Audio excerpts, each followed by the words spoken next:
গত ২৮ মে ঢাকার পল্টনে যুবদলের বিভাগীয় সমাবেশে গাজীপুরের মহানগরের ১৪ নম্বর ওয়ার্ড যুবদলের শত শত নেতাকর্মীর অংশগ্রহণ।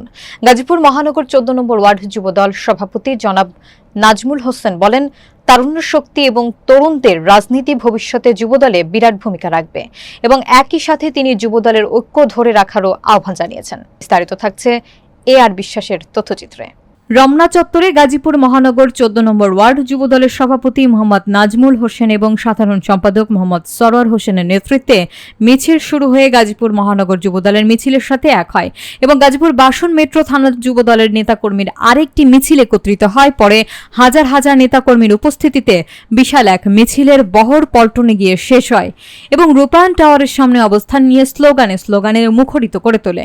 পল্টনের রাজপথে গাজীপুর মহানগর যুবদলের পক্ষ থেকে নেতৃত্ব দেন আন্দোলন ও সংগ্রামের রাজপথে লড়াকু সৈনিক মহানগর যুবদলের সদস্য সচিব জনাব মাহমুদুল হাসান রাজু।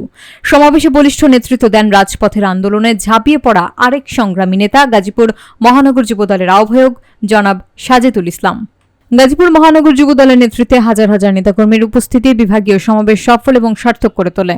পরিশেষে ময়মনসিংহ, সিলেট ও বৃহত্তর ঢাকা বিভাগের লক্ষ লক্ষ নেতাকর্মীর সমাবেশে অংশগ্রহণ জনসমুদ্রে পরিণত হয়।